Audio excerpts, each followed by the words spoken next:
Hello दोस्तों, साथ है आपका अपने चैनल नॉलेज स्काई पर और मैं हूं आपका दोस्त अंबर तिवारी। और ये रात 8:30 बजे वाली क्लास है जो कि आज से ही बच्चों को लाइव मिल रही थी। तो जैसा कि आप सभी को पता है कि हमने एक स्पेशल एमसीक्यू सीरीज़ भी शुरू करी है और साथ में हमने न्यू लेबर कोड की सीरीज़ शुरू करी। तो 2 सीरीज़ जो है हमने यहाँ पर शुरू करी हैं। तो अभी पिछले 2 दिन की क्लासेस जो थी वो 2 न्यू लेबर कोड पर हुई, जिसमें मैंने आपको कोड ऑन वेजेस कंप्लीट करा दिया और इंडस्ट्रियल रिलेशन कोड कंप्लीट करा दिया। इंडस्ट्रियल रिलेशन कोड जो है वो आपका 2 पार्ट में कंप्लीट हुआ है मेरे प्यारे बच्चों। ठीक है, अब हम बढ़ते हैं आगे की कहानी की तरफ। आज और कल जो आपकी क्लास है ये इकोनॉमी की क्लासेस होने वाली हैं। यहाँ पर हम इकोनॉमी के एमसीक्यू देखने वाले हैं। कल हम इकोनॉमी के एमसीक्यूज़ को ख़त्म कर देंगे और उसके बाद जो कहानी शुरू होगी वो इंडियन पॉलिटी के इंपॉर्टेंट एमसीक्यूज़ के साथ होगी। साथ में हम पैरेलली अकाउंटिंग को लेकर चलेंगे। ठीक है, तो मैं सभी बच्चों से रिक्वेस्ट करूँगा कि वीडियो को सब्सक्राइब करें, साथ ही बेल आइकन बटन को क्लिक करके रखें ताकि लेटेस्ट वीडियोस क्लासेस के नोटिफिकेशन मिलते रहें। तो सही बच्चों की एक बार वेरी गुड इवनिंग। मुझे जल्दी से फटाफट सही बच्चे एक बार बता देंगे कि किसी तरह का ऑडियो या वीडियो इशू तो नहीं आ रहा है लाइव चैट में, मुझे जल्दी से बताएं। इसके अलावा यदि स्मॉल स्क्रीन का इशू है तो वो मुझे बताइए, सो दैट हम न्यू स्ट्रीम जो है वो स्टार्ट कर लेंगे। क्लियर? तो very good evening everyone, very good evening. सभी को पार्टिसिपेट करना है फटाफट से। क्लियर? अगले 20 से 30 क्वेश्चन जो है वो बहुत इंपॉर्टेंट और क्रूशियल क्वेश्चन जो है वो इस पॉइंट ऑफ व्यू से आपके लिए होने वाले हैं। तो क्वेश्चन नंबर 41 की यदि मैं बात करूं, ठीक है, यहाँ से 40 तक क्वेश्चन हम कर चुके हैं 2 पार्ट में। तीसरे पार्ट में 41 से क्वेश्चन जो है वो शुरू करने वाले हैं। तो आज का जो क्वेश्चन है, courier service comes under which sector? संदेश सेवा किस क्षेत्र के अंतर्गत आती है? ठीक है, संदेश सेवा जो है वो किस क्षेत्र के अंतर्गत आती है? Primary sector, secondary sector, tertiary sector या both? Primary both, secondary and tertiary sector. ठीक है, तो आप सभी को पता है कि 3 सेक्टर हैं हमारे मार्केट के, प्राइमरी सेक्टर, सेकेंडरी सेक्टर और टर्सरी सेक्टर। टर्सरी सेक्टर की यदि मैं बात करूँ तो बेसिकली यहाँ पर आपकी सर्विसेज आती हैं, है ना। हर तरह की सर्विसेज आती है, जैसे बैंकिंग सर्विसेज की मैं बात करूँ, कम्युनिकेशन सर्विसेज की मैं बात करूँ, है ना, ट्रांसपोर्टेशन सर्विसेज की मैं बात करूँ, तो जितनी भी तरह की सर्विसेज होती हैं वो सभी के सभी टर्सरी सेक्टर में आती है। प्राइमरी सेक्टर में हम बात करें तो प्राइमरी सेक्टर में आपका एग्रीकल्चर आ जाता है, एग्रीकल्चर से रिलेटेड चीज़ें आ जाती हैं, और सेकेंडरी सेक्टर में आपकी सारी की सारी प्रोडक्शंस आ जाते हैं। क्लियर? तो इस तरह से जो है बांटा गया है। तो किस क्षेत्र में आप कुरियर सर्विस को लेंगे, तो क्लियरली यहाँ पर हमें देखने को मिल रहा है, आप बच्चे एनालिसिस कर पाएंगे, क्लियरली यहाँ पर हमें देखने को मिल रहा है सभी लोग पार्टिसिपेट करेंगे। हर एक बच्चे का आंसर मुझे यहाँ पर चाहिए। क्लियरली आप सभी लोग यहाँ पर देख सकते हैं कि यहाँ पर वर्ड जो आपको लिखा मिल रहा है, इट इज़ सर्विस। सर्विस का मतलब होता है भाई ये टर्सरी सेक्टर की है ना, तृतीय क्षेत्र की है, टर्सरी सेक्टर की। तो इसका जो सही आंसर है वो है तृतीय। ठीक है, यहाँ पर एक्सप्लेनेशन भी दिया हुआ है कि द टर्सरी सेक्टर और सर्विस सेक्टर इज, देखो इसको बोला भी जाता है सर्विस सेक्टर, तृतीय क्षेत्र को या टर्सरी सेक्टर को सर्विस सेक्टर ही बोला जाता है। In this third of the 3 economic sector, the 3 sector theory, है ना। The others are the secondary sector same as manufacturing and the primary sector is raw materials, है ना, जहाँ से रॉ मटेरियल्स आता है। अब सर रॉ मटेरियल कहाँ से आता है, तो बहुत अच्छे एक्सप्लेनेशन ये चीज़ यहाँ पर हमें मिल गई। जिनको याद नहीं होते हैं ना वो ऐसे याद रख सकते हैं। देखो जो आपका प्राइमरी सेक्टर है वो बेसिकली रॉ मटेरियल से रिलेटेड है। अब रॉ मटेरियल आपको कहाँ से मिलता है प्यारे बच्चों, इस वर्ड को बस याद रखना है। रॉ मटेरियल आपको कहाँ से मिलता है? सर रॉ मटेरियल हमें एग्रीकल्चर से मिलता है। एग्रीकल्चर से कैसे मिलता है? एग्रीकल्चर से जितनी भी चीज़ें जनरेट होती हैं, बड़ी बड़ी चीज़ें, सब कहीं ना कहीं एग्रीकल्चर से रिलेटेड हैं। आप मान लीजिए खाने की जितनी भी चीज़ें बन रही हैं अलग अलग फैक्ट्रीज़ में, वो कहीं ना कहीं एग्रीकल्चर पर ही तो डिपेंड है, डायरेक्टली और इनडायरेक्टली। तो रॉ मटेरियल वहाँ से मिल रहा है, मैं फूड का सारा। मैं बात करूँ माइंस की, मैं बात करूँ ऑर्नामेंट्स की, ठीक है, तो हर वो चीज़ जहाँ से रॉ मटेरियल आ रहा है आपका किसी भी प्रोडक्शन यूनिट के लिए, वो प्राइमरी सेक्टर में आएगा। सेकेंडरी सेक्टर क्या होता है आपका? सेकेंडरी सेक्टर की मैं बात करूँ तो सेकेंडरी सेक्टर होगा आपका वो सेक्टर जहाँ पर रॉ मटेरियल जो कि प्राइमरी सेक्टर से आया है उसको प्रोसेस करके आपने कुछ मैन्युफैक्चर किया है। Let me explain you once again कि प्राइमरी सेक्टर से जो रॉ मटेरियल आया है उसको जहाँ पर आप प्रोसेस करके मैन्युफैक्चरिंग करके कुछ नया प्रोड्यूस कर रहे हैं, कुछ नया बना रहे हैं, तो वो सेक्टर आपका सेकेंडरी सेक्टर कहलाएगा। कौन सा सेक्टर कहलाएगा? वो आपका सेकेंडरी सेक्टर कहलाएगा। ठीक है, चलिए सेकेंडरी सेक्टर की हमने यहाँ पर बात कर ली। टर्सरी सेक्टर तो जो है वो आपका सर्विस सेक्टर है ना, जहाँ पर आपको सर्विसेज प्रोवाइड कराई जाती है, जैसे बीपीओ, केपीओज हैं, बैंकिंग सर्विसेज हैं, जहाँ पर कुछ प्रोडक्ट ना तो प्रोड्यूस होता है ना कुछ डिलीवर होता है, वहाँ पर सिंपली कुछ सर्विसेज प्रोवाइड कराई जाती हैं आपको। ठीक है, ओके, चलिए अगले क्वेश्चन की तरफ हम बढ़ते हैं। क्वेश्चन नंबर 42 की मैं यहाँ पर बात करूँ, which among the following is not a direct tax, इनमें कौन सा एक डायरेक्ट टैक्स जो है वो नहीं है, इनमें से कौन सा एक प्रत्यक्ष कर नहीं है। कर पर यदि एक क्वेश्चन ना है ना तो नाम बदल देना आप लोग मेरा इकोनॉमी से, कर पर एक क्वेश्चन आएगा, ठीक है। चलो, तो इनमें से कौन सा एक प्रत्यक्ष कर नहीं है, इनकम टैक्स यानी कि आयकर, वेल्थ टैक्स यानी कि संपत्ति कर, कॉर्पोरेट टैक्स यानी कि कॉर्पोरेट टैक्स ही है, और नन ऑफ दी अबव, इनमें से कौन सा जो एक प्रत्यक्ष कर नहीं है, डायरेक्ट टैक्स नहीं है। फटाफट से सभी बच्चे आंसर देंगे, है ना। जैसे सभी बच्चों के मुझे आंसर्स रिसीव हो जाएंगे हम आगे बढ़ेंगे। तो यहाँ पर यदि मैं बात करूँ तो इसका जो सही आंसर है नन ऑफ दीज, इनमें से कोई भी नहीं है। अब मुझे सब लोग बताओगे कि भाई डायरेक्ट टैक्स के दो एग्जाम्पल, डायरेक्ट टैक्स के दो एग्जाम्पल फटाफट से मुझे बताओ सभी लोग कमेंट सेक्शन में। चलिए आगे बढ़ते हैं और एक बहुत अच्छे क्वेश्चन की तरफ हम बढ़ते हैं, क्योंकि ये सोशल सिक्योरिटी से रिलेटेड बहुत अच्छा क्वेश्चन है।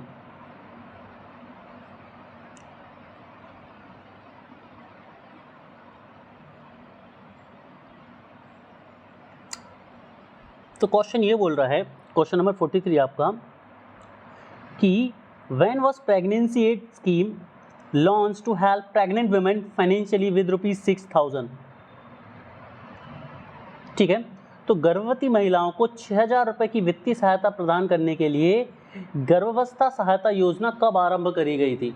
ठीक है, ये एक सोशल सिक्योरिटी स्कीम है, समझ रहे हो। बस फर्क इतना है कि हर तरह की महिलाओं के लिए अवेलेबल है, केवल वर्कर्स के लिए नहीं है। तो ये लागू हुई थी 1 दिसंबर 2016 को, 19 दिसंबर 2016 को, 31 दिसंबर 2016 को, या फिर 1 जनवरी 2016 को। कब लॉन्च हुई थी ये फटाफट से मुझे बता दो मेरे प्यारे नन्हे मुन्ने बालक बालिकाओं। ठीक है, तो इसका जो करेक्ट आंसर है वो होगा आपका ऑप्शन नंबर 31, माने कि सी 31 दिसंबर। ठीक है, 31 दिसंबर 2016 को लागू हुई थी। ठीक है, ऐसे कोई मूवी का भी नाम है ना, 16 दिसंबर 31 दिसंबर ऐसा कुछ है ना, क्या मैं सही बोल रहा हूँ, बताओ ज़रा मुझे। ये मूवी मैंने देखी, मुझे बस याद नहीं आ रहा है, जस्ट लाइक दैट मूवी, और उसका कंसेप्ट काफ़ी लंबी सी मूवी थी वो। MTNL comes under which of the following category, MTNL इसमें से किस में आएगा। ये एक नवरत्न कंपनी है, महारत्न कंपनी है, मिनी रत्न कंपनी है, या फिर none of the above. MTNL किस में, देखो एक लिस्ट बना लो, गूगल पे जाओ, अभी सर्च करो, जितनी महारत्न कंपनियां हैं उन्हें अलग लिखो, जितनी नवरत्न कंपनियां उन्हें अलग लिख लो, छांट के लिख लो, है ना, लिख लेना एक पेपर में। 8-10 ही जो होंगी वो इन कैटेगरी में लाई करेंगी, एक बार इनको लिख के रख लो, थोड़ी सी मेहनत करो, ज़रूरी है आप सभी के लिए, मैं सच बोल रहा हूँ यार। ठीक है, इसके करेक्ट आंसर की बात करें हम क्वेश्चन नंबर 44 के लिए, कि भाई MTNL के लिए पूछा गया कि MTNL किस कैटेगरी में आती है, यहाँ पर महारत्न या नवरत्न में। तो इसका जो करेक्ट आंसर है देख लेते ज़रा क्या होने वाला है। इसका जो करेक्ट आंसर है वो है आपका ऑप्शन नंबर फर्स्ट, और ये नवरत्न कंपनी है। कैसी कंपनी है, नवरत्न कंपनी है।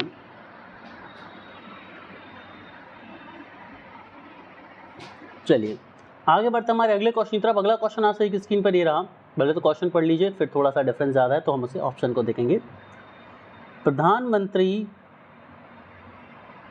सुरक्षित मातृत्व अभियान provide facility of free health checkup and required treatment on blank days of every month. प्रधानमंत्री सुरक्षित मातृत्व अभियान प्रत्येक,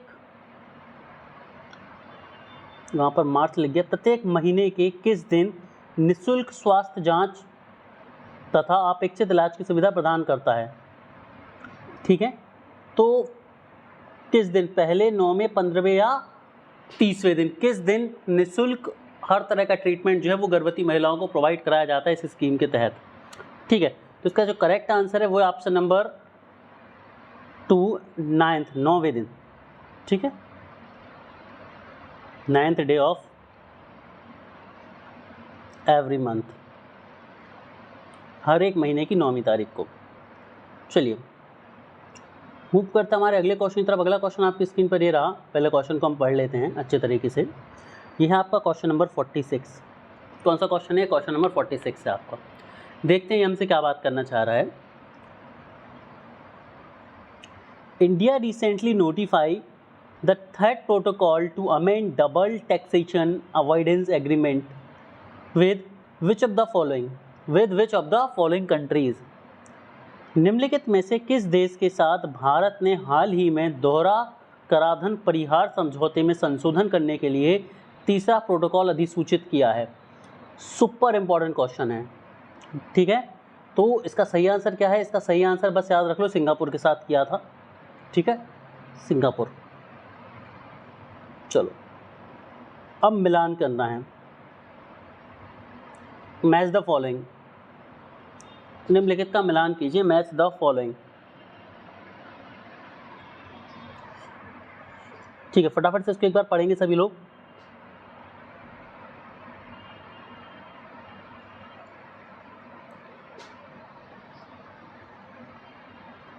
देश हैं और उनकी मुद्रा है, मतलब कंट्री है और उनकी करेंसी है।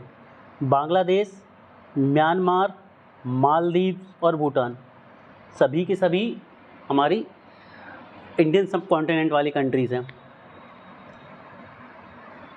यहाँ पर क्या लिखा है? नेगुल टर्म, रुपया, टका, क्यात, ठीक है भैया।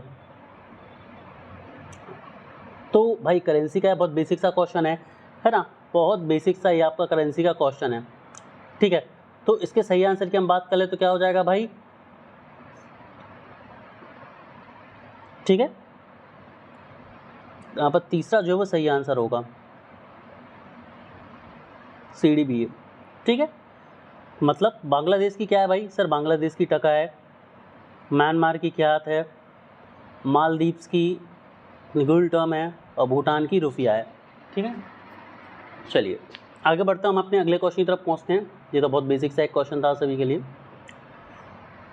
48वां क्वेश्चन है कि which among the following is not an instrument of fiscal policy. इनमें से कौन सा फिस्कल पॉलिसी का एक इंस्ट्रूमेंट नहीं है? निम्नलिखित में से कौन सा एक फिजिकल पॉलिसी का इंस्ट्रूमेंट नहीं है? मतलब निम्नलिखित में से कौन सा एक राजकोषीय नीति का यंत्र नहीं माना जाता है? राजकोषीय नीति का यंत्र इनमें से कौन सा नहीं माना जाता है? Option A taxation, option B public expenditure यानी कि जन व्यय, ऑप्शन सी पब्लिक डेप्ट यानी कि लोक ऋण, या फिर option number D credit rating, ठीक है। इनमें से कौन सा जो है वो आपकी फिजिकल पॉलिसी का एक इंस्ट्रूमेंट है? मतलब इनमें से कौन सी चीज़ है जो फिजिकल पॉलिसी डिफाइन करते समय, राजकोषीय नीति बनाते समय उपयोग में नहीं लिया जाता या ज़रूरत नहीं पड़ती? बताओ जरा, ठीक है। तो इसके करेक्ट आंसर की यदि हम बात करें तो इसका सही आंसर है क्रेडिट रेटिंग, ठीक है, ऑप्शन नंबर डी। ज़रा समझ लीजिए क्या है ये मैं पहले भी आपको बता भी चुका हूँ पहले के क्वेश्चंस में कि जो फिजिकल पॉलिसी है, physical policy is the means by which the government adjust its spending levels and tax rates to monitor and influence the nation's economy. तो बेसिकली फिजिकल पॉलिसी हम क्यों यूज़ करते हैं? ताकि हम अपने एक्सपेंडिचर को, हमसे मतलब गवर्नमेंट अपने एक्सपेंडिचर को कंट्रोल कर सके, उसको तय कर सके, निश्चित कर सके, और साथ में उसके हिसाब से टैक्स रेट डिसाइड करे। क्योंकि देखो गवर्नमेंट का जो मेजर सोर्स है इनकम का वो क्या है? वो टैक्सेशन है। तो गवर्नमेंट अपनी स्पेंडिंग देखती कि भाई कितना खर्च वो कर रही है, और उस खर्च के साथ फिर ये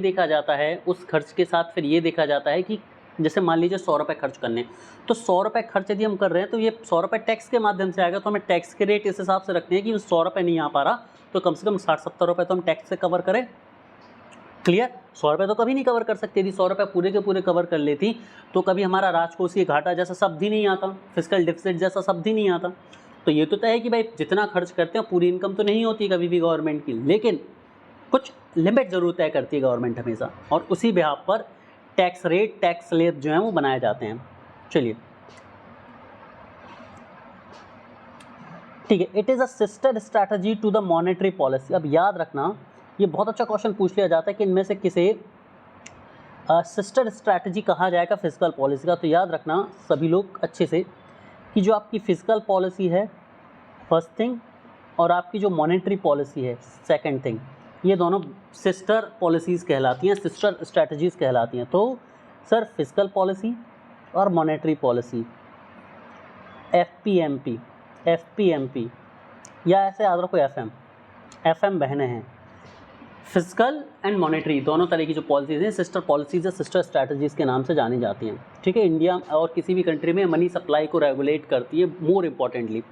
चलिए यहाँ पर हम बात कर लेते हैं कुछ इंपॉर्टेंट चीज़ों की कि मेजर इंस्ट्रूमेंट फिजिकल पॉलिसी के, मतलब फिजिकल पॉलिसी जब आप बनाते तो उस समय कुछ प्रमुख चीज़ें जिन्हें कंसीडरेशन में लिया जाता है, कुछ प्रमुख चीज़ें जिन्हें देखा जाता है। सबसे पहली चीज़ होती है बजट, उसके बाद देखा जाता है टैक्सेशन, उसके बाद देखा जाता है पब्लिक एक्सपेंडिचर, फिर देखा जाता है पब्लिक वर्क, फिर देखा जाता है पब्लिक डेट, फिर क्या देखा जाता है पब्लिक डेट देखा जाता है, ठीक है। आगे बढ़ते हैं। Credit rationing is the component of monetary policy. तो ये जो क्रेडिट रेशनिंग है ये मॉनेटरी पॉलिसी का कंपोनेंट है, ये भी याद रखेंगे सब लोग, ये ऊपर हम ऑलरेडी डिस्कस कर चुके हैं, ठीक है। अब बहुत प्यारा सा और अच्छा सा क्वेश्चन आ रहा है,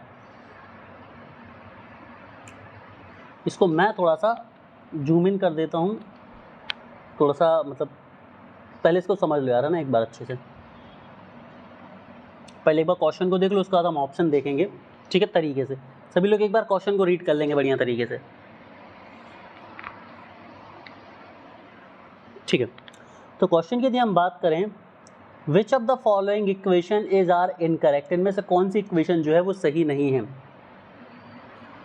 पहली चीज़ national income, NDP plus net foreign income. दूसरा है GNP, gross national product, GDP plus foreign income. और फिर NDP equals to net domestic product, GNP minus depreciation. बहुत अच्छे से पढ़ाया है, बिल्कुल गलत नहीं होना चाहिए किसी भी बच्चे का। निम्नलिखित में से कौन सा समीकरण सही नहीं है, नेशनल इनकम के लिए, जीएनपी के लिए और एनडीपी के लिए, ठीक है। चलो तो फटाफट से मुझे बताओ कौन सा सही होगा इसमें से, है ना। तो बहुत अच्छा सा प्यारा सा क्वेश्चन, इतनी सारी इक्वेशन देख के कन्फ्यूजन जरूर बन रहा होगा, लेकिन हाँ बताना ज़रूरी है सभी को, ठीक है। तो इसके लिए हम बात कर लेते हैं, आपके पास ऑप्शन ये थे कि केवल एक सही है, एक दो सही है, तीसरा सही है। तो इसका सही आंसर है कि केवल तीसरा आपका सही है। मतलब आपकी जो एनडीपी होती है ना, नेट डोमेस्टिक प्रोडक्ट होता है, ये कैसे बनता है, जीएनपी में से, ग्रॉस नेशनल प्रोडक्ट में से आप डेप्रिसिएशन को माइनस कर देते हैं। किसको माइनस कर देते हैं, डेप्रिसिएशन को माइनस कर देते हैं, तो नेट डोमेस्टिक प्रोडक्ट आपका जो है वो निकल आता है, ठीक है। बहुत आसान सा था, कुछ दिक्कत वाली बात नहीं थी यहाँ पर, ठीक है। ज़रा समझ लीजिए सारी की सारी चीज़ों को एक बार, ठीक है। एक बार हम डिटेल में इन सारी चीज़ों को समझ लेते हैं, यहाँ पर ज़रूरी है समझना, इसीलिए ज़रूरी है काफ़ी समझना, इसलिए हम इन्हें समझेंगे एक बार।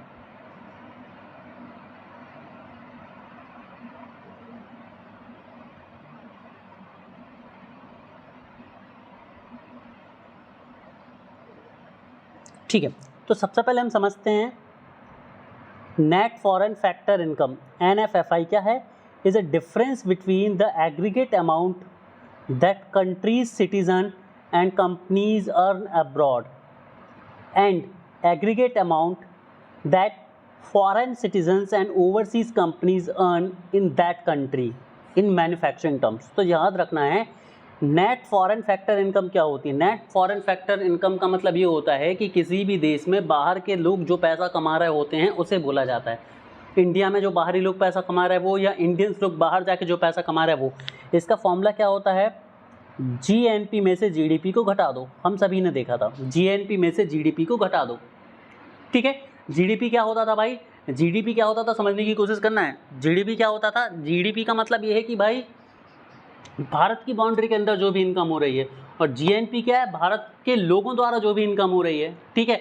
अब भारत में जो समय उपलब्ध उनमें से कुछ फॉरेनर्स भी होंगे, तो जीडीपी में से घटा दो, जो अंतर बचेगा वही तो होंगे फॉरेन लोग जो इंडिया में पैसा कमा रहे होंगे। जीएनपी की हम बात करें ग्रॉस नेशनल प्रोडक्ट की, ग्रॉस नेशनल प्रोडक्ट समझो क्या होता है। ग्रॉस नेशनल प्रोडक्ट क्या है भाई, gross national product is the total summation of GDP and income coming from abroad. It does not include economic activities, ठीक है। तो ध्यान से समझना, जीएनपी में क्या होता है, जीएनपी में जीडीपी होता है और साथ में इनकम होती है जो विदेशों से आ रही होती है, चाहे वो भारतीयों द्वारा करी जा रही हो या भारतीय कंपनियों द्वारा करी जा रही हो, ठीक है। Income coming from abroad consist of remittance, interest on external loans in trade finance, ठीक है। सो जीएनपी को हम कैसे लिख सकते हैं, जीएनपी को लिखा जा सकता है कैसे, GDP plus income coming from abroad. GNP क्या हो गई आपकी, जीएनपी हो गई आपकी GDP plus income coming from abroad, income coming from abroad, ये तो हो गई आपकी क्या जीएनपी हो गई सर।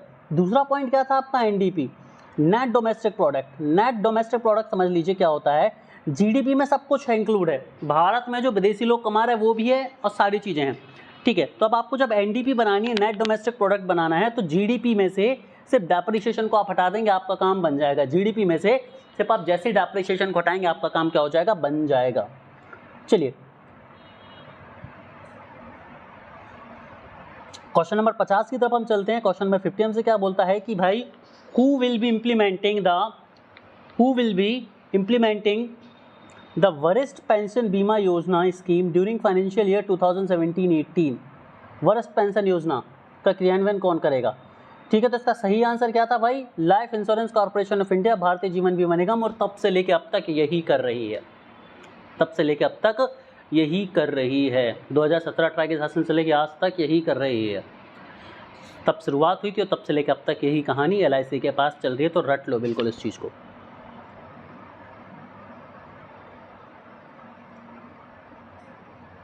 चलिए, विच of the following is called GDP deflector, ये बहुत इंपॉर्टेंट क्वेश्चन है, ये बहुत इंपॉर्टेंट क्वेश्चन है। जीडीपी डिफ्लेक्टर हम किसे बोलेंगे, जीडीपी डिफ्लेक्टर जो है ये अपने आप में बहुत इंपॉर्टेंट क्वेश्चन बनता है प्यारे बच्चों,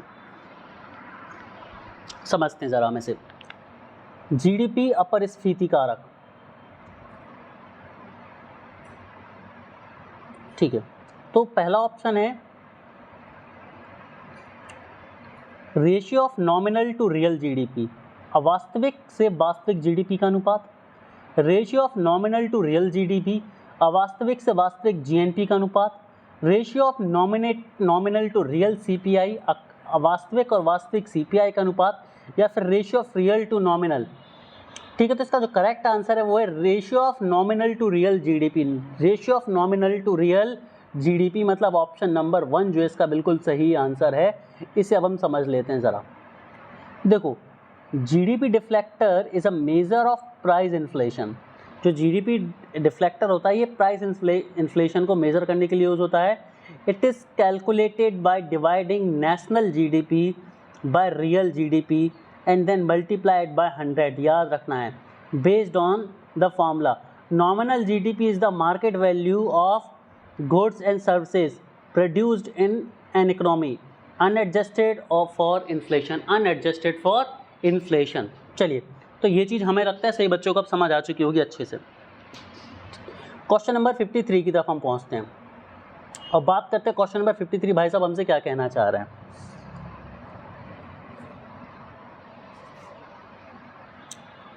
ठीक है, इसके पहले मैं सही बच्चों को बता दूं कि फ़िलहाल हमने कोर्स को 299 में ही कर दिया। बहुत सारे बच्चों के मेरे पास कॉल्स एंड मैसेजेस आ रहे थे, 2 बार बढ़ाने के बाद भी कई सारे बच्चों के फिर से मैसेज आ रहे थे कि सर हम नहीं ले पाए, हम नहीं ले पाए, हम नहीं ले पाए, जो नए डाउनलोड्स हो रहे थे। तो मैंने अभी फ़िलहाल इसको 2 दिन के लिए और एक्सटेंड कर दिया है। तो वो सभी बच्चे जो अभी तक परचेज़ नहीं कर पाए इसे ज़रूर परचेज़ करें। यहाँ पर आपको 5 मॉड्यूल्स मिल रहे हैं, साथ में न्यू लेबर कोड पर एक बहुत स्पेसिफिक एक्सक्लूसिव PDF मिल रही है आपको, साथ में 1000 MCQs मिल रहे हैं लेबर लॉ के, आपको बहुत सुपर इंपॉर्टेंट 1000 MCQ जो हैं वो लेबर लॉ के आपको मिल रहे हैं।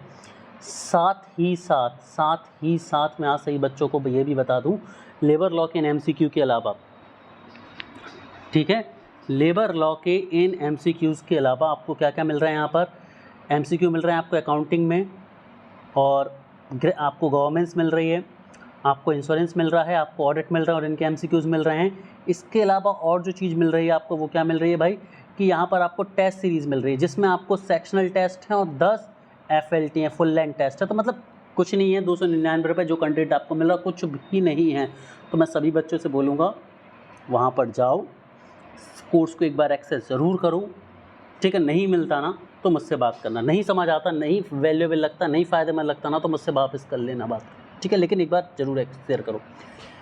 What does indifference curve represent, अपक्षपात वक्र क्या दर्शाता है, अपक्षपात वक्र क्या दर्शाता है। Levels of income and capital, आय तथा पूंजी का स्तर। सेटिस्फैक्शन ड्राइव्ड फ्रॉम 2 गुड्स, 2 वस्तुओं से प्राप्त संतुष्टि। इनकम फ्रॉम बिजनेसेस, और relationship between expenditure and saving. तो इसका जो सही आंसर है जब इसके सही आंसर की बात करें तो इसका जो सही आंसर है वो क्या होने वाला है, satisfaction drive from two goods, दो वस्तुओं से प्राप्त संतुष्टि। ठीक है, इंडिफरेंस, डिफरेंस की जब भी बात होगी या इंडिफरेंस की बात होगी तो हमेशा कंपैरेटिव मोड में होगी, कंपैरिजन हमेशा किया जा रहा होगा दो चीज़ों का। ठीक है, तो ये याद रखना है सही बच्चों को। यहाँ पर हम बात कर लेते हैं ज़रा इस चीज़ के बारे में कि an indifference curve is a graph showing combination of two goods that give the consumer equal satisfaction and utility. Each point of an indifference curve indicates that the consumer is indifferent between the two and all points give him the same utility. मतलब ये है कि जब एक indifference curve बनाया जाता है तो दो गुड्स को कंपेयर किया जाता है कि इस दो गुड्स के कुछ सर्टेन पॉइंट बना दिए गए कि इन पॉइंट पर व्यक्ति कितना संतुष्ट है कितना नहीं। तो यदि इंडिफरेंट कर्व में है तो इसका मतलब ये है कि भाई दो वस्तुओं के बीच में जो कंज्यूमर है वो हर एक बिंदु पर पूर्ण तरह संतुष्ट है, उसे दोनों में से किसी में भी कोई भी कमी नहीं नज़र आती है, कोई भी कमी नहीं नज़र आती है, कोई भी कमी नहीं नज़र आती है। अच्छा, मैंने यहाँ पर पूछा था कस्टमर और कंज्यूमर का डिफरेंस बताएंगे सभी लोग लाइव चैट में। ठीक है, कस्टमर और कंज्यूमर के बीच का डिफरेंस क्या है, इस क्वेश्चन के बाद हम इसका आंसर डिस्कस करेंगे। यदि मैं बताना भूल रहा हूँ तो लाइव चैट के थ्रू मुझे बताना कि सर डिफरेंस बताना आप भूल गए। चलो क्वेश्चन नंबर 54 की तरफ हम चलते हैं। क्वेश्चन नंबर 54 है, after which 5 year plan the rolling plan was implemented. मैं बोलूँ महा इंपॉर्टेंट क्वेश्चन है ये, तो गलत नहीं होगा। ठीक है, जो रोलिंग प्लान था वो किस 5 ईयर प्लान के बाद इम्प्लीमेंट किया गया था, तीसरे 5 ईयर प्लान के बाद, पाँचवें 5 ईयर प्लान के बाद, सातवें 5 ईयर प्लान के बाद या फिर 9वें 5 ईयर प्लान के बाद।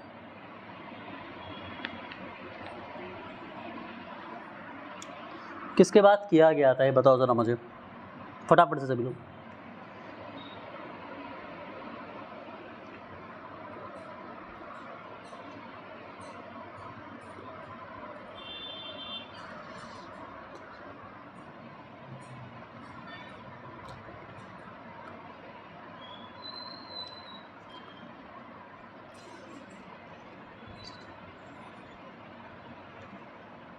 ठीक है, तो इसका जो सही आंसर है वो है 5th 5 ईयर प्लान। क्या है इसका सही आंसर, 5th 5 ईयर प्लान, पांचवी पंचवर्षीय योजना, 5th 5 year plan.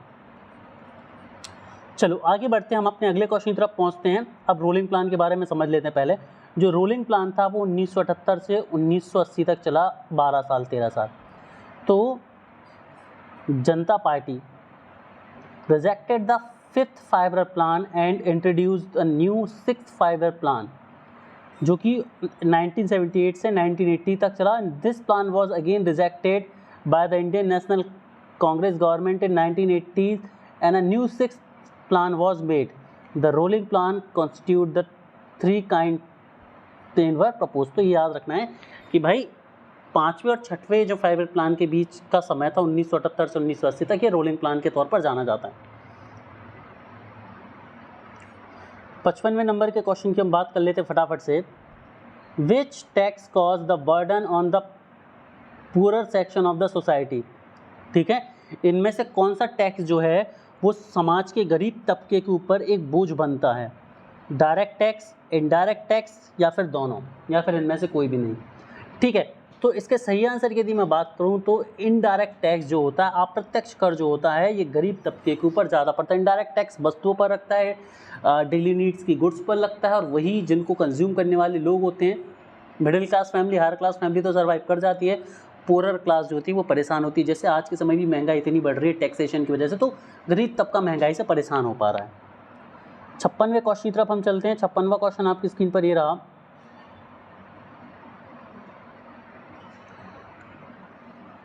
In which of the following market forms a firm does not exercise control over price? इनमें से किस इकोनॉमी में, किस एक तरह की इकोनॉमी में मार्केट के ऊपर कोई भी कंट्रोल नहीं होता है? मिक्स्ड इकोनॉमी में, यानी कि मिश्रित अर्थव्यवस्था में, मोनोपोली इकोनॉमी मतलब एकाधिकार अर्थव्यवस्था में, ओलिगोग्राफी मतलब अल्पाधिकार, या फिर परफेक्ट कंपटीशन, इनमें से किस में? तो इसका जो सही आंसर है वो है परफेक्ट कंपटीशन वाली जगहों पर। ठीक है, ये हम बार बार पढ़ चुके हैं तो इस पर ज़्यादा ध्यान हमें देना नहीं है। क्वेश्चन अगला आपका ये रहा कि which of the following is represented by Lorentz curve इनमें से क्या दर्शाता है? लॉरेंज कर्व किसके लिए बनाया गया है? एम्प्लॉयमेंट को दिखाने के लिए, मुद्रास्फीति यानी इन्फ्लेशन को दिखाने के लिए, डिफ्लेशन यानी अपस्फीति को दिखाने के लिए, या फिर इनकम डिस्ट्रीब्यूशन को दिखाने के लिए, है ना। लॉरेंज वक्र क्या दर्शाता है? तो इसका सही आंसर है प्यारे बच्चों, इनकम डिस्ट्रीब्यूशन को दिखाता है आपका लॉरेंज कर्व। लॉरेंज कर्व जो होता है वो इनकम डिस्ट्रीब्यूशन को दिखाता है। आगे बढ़ते हैं। याद रखना है, सभी लोगों को याद रखना है, लॉरेंज कर्व और गिनी कोफिशिएंट ये मेज़र करते हैं इनकम इनइक्वालिटी को। जो लॉरेंज कर्व होता है ये कर्व है, ठीक है, मतलब एक ग्राफ है, basically size of distribution of income, और अलग अलग इक्वालिटी पर ये रिप्रेजेंट करता है। इससे ज़्यादा आपको ध्यान नहीं रखना है कुछ। तो 58वां क्वेश्चन है कि उड़े देश का आम नागरिक, उड़ान जो है, scheme for the regional air connectivity will provided travel for 2 tyre and 3 tyre cities at the rate of blank per hour. ठीक है, उड़े देश का आम आदमी द्वितीय और तृतीय श्रेणी की जगहों पर सिटीज़ पर आराम से उड़ सके, फ्लाइट का मज़ा ले सके, इसके लिए प्रति घंटे किस हिसाब से फेयर चार्ज निर्धारित किए गए हैं? 1500, 2000, 2500 या 3000। तो इसका सही आंसर है 2500 रुपये प्रति घंटे के हिसाब से, मतलब 1 घंटे की फ्लाइट है तो उसका चार्ज 2500 रहेगा इस हिसाब से। ठीक है, 59वें क्वेश्चन की तरफ हम चलते हैं। 59वां क्वेश्चन आप सभी की स्क्रीन पर ये रहा कि which of the following country is not member of the Indian Ocean Rim Association IORA का सदस्य इनमें से कौन नहीं है? ऑप्शन आपके पास है श्रीलंका, मॉरिशियस, सेशल्स या फिर चीन। इनमें से कौन जो है वो IORA का सदस्य नहीं है? तो इसका सही आंसर है ऑप्शन नंबर डी, चाइना जो है, चीन जो है इसका सदस्य नहीं है। ठीक है, चलिए आगे बढ़ते हैं। हमारे आज के आखिरी क्वेश्चन की तरफ चलते हैं, जो कि आप सही की स्क्रीन पर ये रहा कि in certain plant economy the blank plans are the important activities in the economy. केंद्रीकृत योजनाबद्ध अर्थव्यवस्था के अंतर्गत ब्लैंक उस अर्थव्यवस्था की सभी महत्वपूर्ण क्रियाकलापों की योजना बनाती है। इंडस्ट्रियलिस्ट, सिटीजन्स, गवर्नमेंट या फिर जुडिशरी। ठीक है, तो इसका जो करेक्ट आंसर है वो होगा आपका ऑप्शन नंबर 3, सरकार। गवर्नमेंट जो है, योजनाबद्ध तरीके की जो इकोनॉमी होती है उसमें सरकार का मेन रोल होता है। तो यहाँ पर हमारा आज का सेशन भी खत्म होता है। मैं उम्मीद करता हूँ कि आप सभी को पसंद आई होगी ये चीज़ें। हमने 60 क्वेश्चन आज कर लिए हैं, बाकी के क्वेश्चन हम कल करने वाले हैं। तो सभी बच्चों से रिक्वेस्ट करूँगा कि इस क्लास को बहुत सिंसियरली पढ़ें, क्योंकि ये बहुत हेल्पफुल आप सभी के लिए होने वाली है। और जिन बच्चों ने अब तक कोर्स परचेस नहीं किया वो आज और कल जाकर कोर्स जरूर परचेस करें, इससे पहले कि आपका जो बेनिफिट प्लान है वो एक्सपायर हो। So thank you guys, have a great day everyone, good night, bye bye.